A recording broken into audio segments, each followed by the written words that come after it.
지역을 찾아야 될 때 어떤 네. 식으로 좀 찾아나가면 좋을지 아까 물의 비율을 해주셨고요. 낮은 지역을 찾으면 돼요. 낮은 지역은 결국 무슨 지역인가요? 안 오른 지역이죠, 그동안. 그러면 상대적으로 퍼센테이지로 봤을 때 일정 시간과 일정 시간 정해놨을 때 제일 좋은 거는 KB시스템 이런 거 보면 아니면 요즘 뭐 부동산지라든가 아파트 실거래가라든가 이런 데 들어가면 그 지역별로 그 매매가 지수 추이가 있잖아요. 그 매매가 지수가 이제 어느 시점부터 오르거나 아니면 보합이다가 오른 시점 있잖아요. 그러면 그 오르기 시작한 시점부터 지금 현재까지 몇 퍼센트가 올랐는지를 보시면 상대적으로 덜 오른 지역들을 찾을 수 있겠죠. 그 퍼센테이지로 봤을 때. 그럼 그쪽으로 돈이 흘러갑니다. 낮은 쪽이니까. 근데 그런 지역으로 흘러가시되 그 지역에서는 제일 좋은 걸 하실 필요가 있죠. 그런 식으로 투자처를 찾으시면 돼요. 투자처를 찾기를 원하신다. 그러면 그렇게 찾으면 사실 찾아갔을 때는 조용하잖아요. 이렇게 뭔가 거기를 해야죠.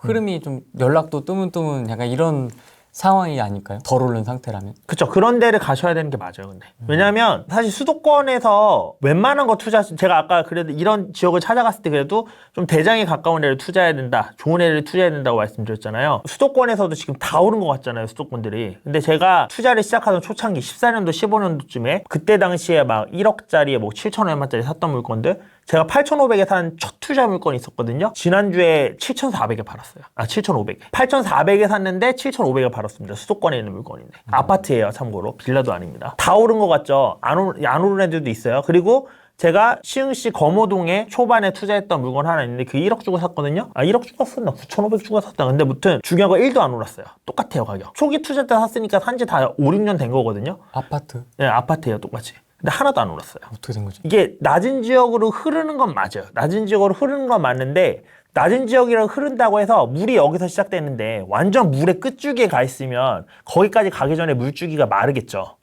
무슨 소리인지 아시죠? 물이 말라버려. 물이 마르는 거예요, 거기는. 그래서 지방 같은 경우는 어쨌든 물줄기가 세지 않은 지역들이잖아요. 그럼 거기서 물줄기가 나온다고 하더라도 대장에서 거기서 이제 몇 번째 애들까지는 물줄기를 받겠지만 거기서 안 좋은 애들이 투자해버리면 물줄기가 말라서 안 갑니다. 그거를 이제 일반적으로 수도권에서는 상위 70% 정도에 투자해야 된다라고 얘기를 하고 그리고 지방 같은 경우는 상위 한 40% 정도까지는 해야지 안전하지 않나. 그 지역에서 아파트 그 순위를 했을 때 그 정도쯤 되지 않나라는 생각이에요. 그래서 그런 것들 위주로 해야 되기 때문에 비규제 지역 가더라도 좀 좋은 거를 잡아야 된다라고 말씀을 드리는 거고요. 그럼 그 아까 바생님이 하나도 오르지 않았던 거는 실투자금이 어느 정도 들었어요? 8,400 주고 샀을 때 대출이 그때는 70% 나올 때였으니까 70% 받고 1, 2천인가를 신용대출로 받아서 그냥 풀대출로 샀어요. 투자 하나도 없이. 아까 말했던 시흥시 거모동 물건도 그렇게 풀대출로 샀었어요. 그래서 신용대출 이자 내고 담보대출 이자 내고서도 첫 번째 집에서는 한 26만 원인가 남았었고 두 번째 집에서도 한 25만 원 뭐 정도 남았었거든요. 월세 투자네요. 네, 월세 투자를 했던 거죠, 한마디로. 월세 투자를 했던 건데 결국에는 월세를 그동안 그래도 6년 동안 받았으니까 이자 내고도 25만 원씩 6년 받았으면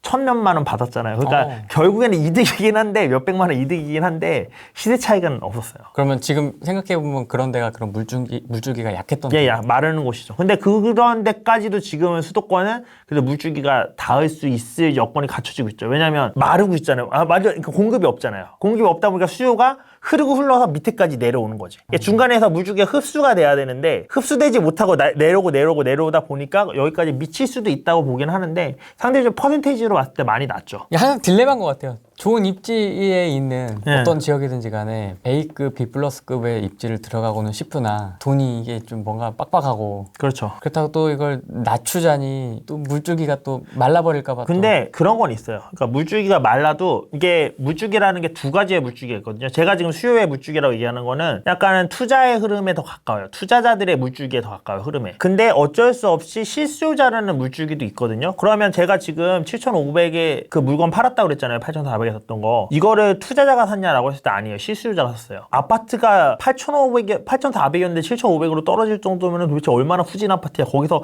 사람이 살 수 있을까 이렇게 생각하지만 그 수준이 최고인 사람은 그거를 실수요로 산다는 거예요. 근데 이분 지금 사는데 계약금도 7,500이면 보통 700만 원 받아야 되잖아요. 근데 돈이 다 지금 사는 집에 전세로 들어가 있어서 계약금도 500만 원만 받고 제가 계약을 했어요. 돈이 없대 더. 그리고 그러고서 그 잔금도 그 자기 보증금 다 돌려받고 그 다음에 풀 대출 받아서 사시는 거래요. 7,500짜리를. 여기 계신 분들은 사실 잘 이해 안 되시죠? 그 사람이 투자 수요는 아니지만 그런 실수요 흐름도 분명히 밑바닥에선 있다는 거예요. 그러면 제가 아까 물길이 안 닿는다는 건 투자의 흐름이 안 닿지만 밑바닥에서 누군가 거기를 살 수밖에 없는 실수요자의 흐름은 또 그 밑에서 그 나름대로 존재를 하고 있다는 겁니다. 그러면 투자금이 정말 없다고 하면은 정말 말도 안 되게 싼 물건들도 있어요. 얼마 전에 분 뵙고 그분은 소액 투자 위주로 하시는데 그분 뵙고 했었는데 부산에 2천만 원짜리 아파트를 보여주셨어. 부산에 2천만 원짜리 아파트. 토탈 2천만 원짜리? 토탈 2천만 원. 실투금이 아니고? 네, 2천만 원짜리 아파트를 보여줘서 자기 전세에 1000인가 1100에 맞춰주면 하겠다고 진짜 거기는 복덕방 할아버지한테 얘기를 하고 오셨는데 복덕방 할아버지가 연락이 결국 안 와서 못 잡았는데 그게 지금 4000이 됐다고 보여주셨어요. 왜요? 그러니까 아까 말했다시피 그 밑바닥에 어쩔 수 없이 하는 실수요자들이 있다니까요. 거기를 들어갈 수밖에 없는 그런 사람들이. 근데 그 사람들도 주거 안정에 대한 니즈는 있거든요. 그렇잖아. 내가 돈이 없어도 사실 주거 안정을 하고 싶잖아요. 그럼요. 그러면은 전월세 사면은 계속 안정이 안 되는데 그러면 내가 닿는 선에서 살 수 있는 게 그 아파트였을 수도 있다는 거죠. 그러면 사실 땅값만 해도 사실 거기가 2천이 넘을 텐데 아무리 생각을 해도 그런 데들도 있다는 거예요. 찾아보려면. 근데 다들 소액이면서 이제 좋은 데만 보시려고 하니까 그리고 보통 이제 제가 나와서 웬만하면 안전한 투자처를 권장을 드려야 되잖아요. 제가 나와서 여기 2천만 원짜리 있어야 하세요라고 하면 묵비 있어요. 그게 물론 아까 말씀드렸듯이 투자에 있어서는 투자의 흐름이 될 수도 있고 돈을 벌 수도 있긴 하겠지만 이게 그런 거를 권유드리기는 오피셜하게 권유드리긴 진짜 리스크하거든요. 했다가 또 잘못되면 어떡해요. 그러면 제 입장에서는 그래도 확률적으로 높은 걸 권장드릴 수밖에 없고 그건 마찬가지로 다른 전문가분들도 마찬가지세요. 그러다 보니까 웬만하면 좋은 거 하세요. 그리고 그게 실제로 많이 오르니까. 그러니까 그 괴리가 있기는 한데 근데도 밑에 것들도 그렇게 찾으면 없지는 않아요. 그러면 저는 사실 돈이 없어서 투자를 못한다? 라는 것들은 핑계라고 생각합니다. 어느 정도는. 그리고 솔직히 말씀을 드리면요. 그래 너는 돈이 많으니까 그런 식으로 핑계라고 얘기할 수도 있겠지라고 얘기할 수도 있어요. 근데 여러분들 중에 이러신 분들이 계실 거예요. 나는 투자금은 있는데 어딜 투자해야 될지 도대체 모르겠다. 그래서 누구라도 좋으니까 좀 잘하는 애가 와서 내가 내 투자처를 찍어줬으면 좋겠어. 내가 그만큼 보답을 해줄게. 라고 생각하시는 분들도 분명히 있어요. 그러니까 그런 분들이 맨날 강사님들한테 수업을 들었는데도 저는 잘 모르겠습니다. 그러니까 컨설팅 하시나요? 이렇게 물어보잖아요.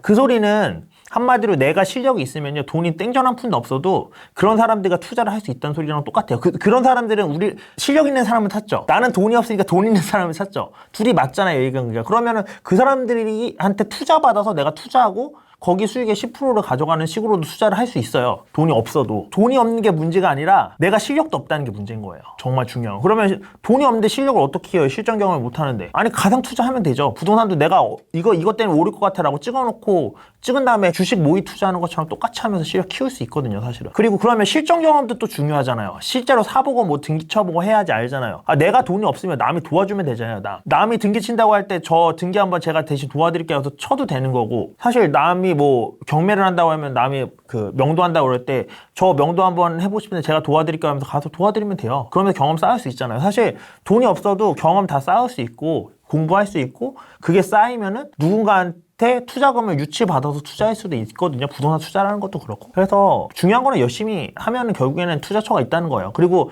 정말 난 그렇게까지 하고 싶지는 않다. 근데 1000만 원, 2000만 원 내가 모아놓은 게 전부인데 그렇게까지 하고 싶지는 않아. 라고 하면 아까 말씀드렸다시피 찾으면 그렇게 투자해서 오를 아파트들이 있다니까요. 있기는. 근데 안 찾아봤잖아요. 중요한 거. 중하반기 전세 상승분 월세 전환. 월세 전환 가속화가 실질적으로 느껴지시나요? 저는 잘 모르겠더라고요. 저도 사실 실질적으로 언론에서만 그렇지 이게 크게 월세로 전환이 계속 된다는 느낌은 별로 없거든요. 게다가 지금 이제 월세 신고제도 생겨서 6월 1일부터 월세도 신고해야 되는 거 아시죠? 30만 원 이상이면 신고제도 생겼고 또 비과세도 이미 끝난 지 한참 됐고 생각보다 특히나 이제 직장 다니시는 분들은 월세가 2천만 원이 넘어가는 순간 직장 연봉이랑 합산되기 때문에 소득이 오히려 세금으로 뜯기는 게 월세로 버는 것보다 많을 수도 있어요. 대출이 없지 않은 이상은. 대출이 없으면야 뭐 어떻게든 남을 텐데 대출이 있으면 대출 이자를 어차피 비용으로 안 쳐준단 말이에요. 그렇죠.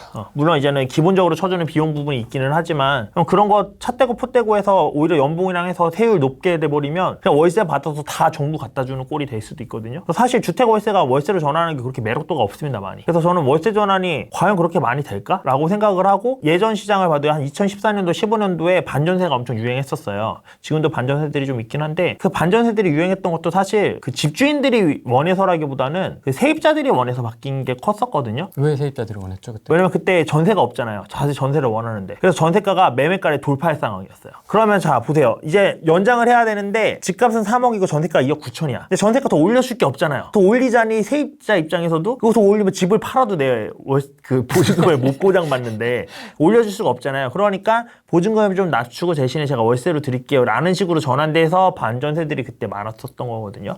그리고 세입자들이 자기 보증금을 뜯길 거에 대한 염려 때문에 그렇게 바뀌었던 건데 지금도 사실 그런 걸 빼고 나면 임대인 입장에서 월세를 줬을 때 아니 상가나 그런 걸 주지 집은 집 수리해 줄 것도 많고 하는데 굳이 왜 집을 월세를 해서 월세를 받지? 월세로 전환할 이유가 뭐가 크게 있지? 라는 생각이 들어요. 차라리 월세 전환보다는 집을 팔아서 아예 수익형 물건으로 뭐 지식산업센터라든가 이런 쪽으로 흐르는 게 더 맞지 그렇게 월세가 많이 늘어날 거다에 대해서는 조금 저는 물음표입니다. 그 아까 말씀하셨던 것처럼 전세가가 차오르면서 예, 그렇게 될 수는 있겠죠. 세입자들의 예, 부름에 의해 예, 그렇게 될 수는 있을 거라고 봐요. 지금은 사실 갈아타기 자체를 실거주라면 그렇게 추천드리고 싶지는 않아요. 갈아타기는. 왜죠? 떼이는 게 너무 많으니까. 세금 때문에. 물론 이제는 비과세면은 9억 이하라서 비과세라면 생각해보실 만도 한데 그리고 취득세도 어차피 1.1%니까 생각해볼 만도 한데 문제는 이제 매물이 잠긴다는 건데 저분이 고민하시는 게 만약에 후랭이님이 해석한 게 맞다면 진짜 제일 고민되는 부분이에요. 왜냐면 월측대로 하면은 내 물건을 먼저 팔고 그래야지 돈이 들어오니까 그 날짜에 맞춰서 이사갈 집을 찾는 게 맞거든요. 사실은. 근데 문제는 매물이 많이 안 나온다는 거지. 그 놓친 사람도 있어요. 그래서 팔고. 그래서 구하고 나서 팔게 되는 형식의 발생하는 거죠. 그래서 지금 사실 그나마 현실에 가깝게 말하면 지금은 선매수 후매도가 맞긴 합니다. 왜냐면 매물이 없으니까 내 거는 잘 팔릴 거고 매물이 없으니까 먼저 잡아놔야 되고 그래서 그렇기는 할 텐데 문제는 팔려는 내 물건이 어느 정도 급의 물건인가가 중요하겠죠. 내가 살려는 물건은 매물이 많이 없어서 겨우 잡긴 했는데 내가 팔려는 물건은 별로 그렇게 매력적이지 않는 물건이야. 그러면은 이때는 선매수 후매도 전략이 완전 망한 전략이 되는 건데 일반적으로 내가 팔려는 물건도 어디 가서 꿀리지는 않아. 이 지역에서는 최고야 라고 하면은 선매수 후매도가 맞죠. 양도세 완화는 올해 가능한가요?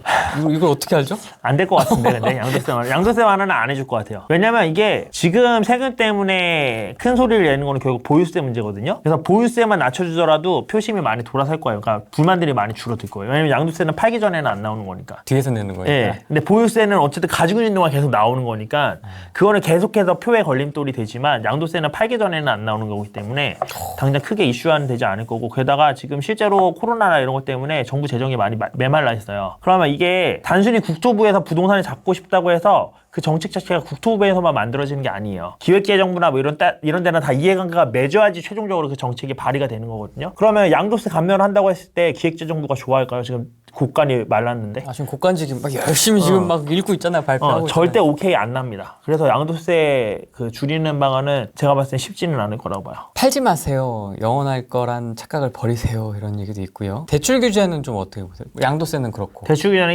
1인 가구에 한해서. 그러니까 무주택자에 한해서는 좀 풀어줄 여지가 있지 않나. 지금 워낙에 참패를 당했으니까 이번에 지지율이 압도적이었잖아요 진짜. 그런 거 감안하면 대출 규제 정도는 좀 풀어줄 수 있지 않나. 근데 초반에 나왔던 것처럼 그러면 또 집값 상승에 불씨가 될 수 있으니까 좀 부딪힐 수 있다라고 얘기를 했는데 사실 풀어준다고 하더라도 저는 이렇게 생각을 해요. 풀어준다고 하면 무주택자라고 무조건 풀어줄 게 아니라 무주택자 플러스 얼마 이하의 집을 살 때로 풀어줘야 된다고 생각하고 그렇게 풀어줬던 게 지금까지 보금자리론이랑 디딤돌 대출이에요. 그래서 디딤돌 대출 같은 경우는 5억 이하 아파트에서 80%까지였나? 그렇고 보금자리론 대출 같은 경우는 60%까지 6억 이하에 대해서 해줬었거든요. 근데 그게 이제 6억짜리 이하가 없잖아요. 문제는. 네. 그러니까 그게 문제인 거라서 그 한도를 좀 높여주는 식으로 9억까지는 이렇게 해준다는 식으로 하면은 괜찮지 않을까 생각이 들고 그러면은 사실 아까도 처음에 말씀드렸지만 상방이 열려야 주택시장이 전체적으로 다 그 상방을 따라서 위로 치솟아 나가는 거거든요, 가격이. 근데 상방은 안 열어줬잖아요, 유동성을. 근데 하방에서만 열어준 거잖아요. 그리고 하방은 지금까지 못 따라온 애들이 또 있고 사실 7, 8억짜리들은 그 실제로 실거주자들이 살려고 많이 하고 싶어하는 지금 입지 그것도 완전 좋은 것도 아니고 사실 이 정도는 돼야지 그래도 내가 우리 자식들 학교도 가깝고 이러면서 살 수 있지 않겠냐. 회사도 어느 정도 그렇게 멀지 않고 하는 입지들이 대부분 이제 8억 정도는 돼요. 근데 그거를 대출이 안 나오니까 청약만 기다리는 사람들도 많거든요. 대출이 안 나오기 때문에. 그러면 그걸 풀어주면은 그분들이 실거주로 움직일 수 있거든요. 그렇게 되면 이제는 밑에 단에서만 오르는 거니까 사실 이게 상방을 압박하기까지는 주동성을 엄청 많이 풀어줘야 하는데 그렇게 압력이 크지도 않을 거라고 보고 그리고 정말 필요한 사람들이 집을 매수할 수 있는 그런 기회가 되니까 그렇게 푸는 쪽으로 아마 방향을 잡으면 정부가 걱정하는 부작용도 최소화시키면서 어느 정도 괜찮지 않을까라는 생각을 하고 있고요, 개인적으로는. 그리고 꼭 이것뿐만이 아니더라도 작년부터 계속 말씀드렸지만 점점 제가 물은 높은 곳에서 낮은 곳으로 흐른다고 그랬죠. 네. 한 7, 8억짜리, 9억짜리들 더 오를 거예요. 대출 안 나오는 10억 정도 선까지는 계속해서 오를 거라고 봅니다. 대출이 나오는 선까지는. 왜냐면 그 밑에 애들이 아직도 잠잠한 애들이 꽤 있기 때문에. 그래서 만약에 내가 투자를 하려고 한다 라고 하면은 그런 수도권에서 뭐 취득세를 감수하고서라도 난 투자할 거야 라고 한다면 그런 물건들 하시면은 저는 조금 그 시세 차익을 보실 수 있을 거라고 생각을 해요. 거기에 진짜 운 좋게 제가 예상했던 것처럼 딱 그렇게 대출을 풀어주게 되면은 유동성들이 더 흘러들어올 수 있는 그 시장이 되겠죠. 그러면은 더 빨리 오를 가능성이 높고, 그래서 그런 쪽 위주로 포지션을 잡는 것도 나쁘지 않을 것 같다라는 생각. 월마다 규제가 뻥뻥 하나씩 나왔었잖아요. 네, 맞아요. 근데 네. 지금 올해 들어서 잠잠하잖아요. 네. 공급 깔짝깔짝 이거 말고는 없잖아요. 고민이 엄청 많을 것 같습니다. 지금 뭐 쓸 수 있는 카드는 다 썼고 예. 뭐 나올 수 있는 거는 다 나왔는데 이게 지금 또 서울시장도 바뀌고 막 하고 임기 말이기도 하고 막 이게 엄청 복잡할 것 같아요. 공급 말고는 할 수 있는 게 없어 이제. 근데 이제 공급도 뭐 내일 아침에 나올 수 있는 거 맞아. 아니고 하니까. 그러니까 최근에 나온 것들은 대부분 공급 얘기잖아요.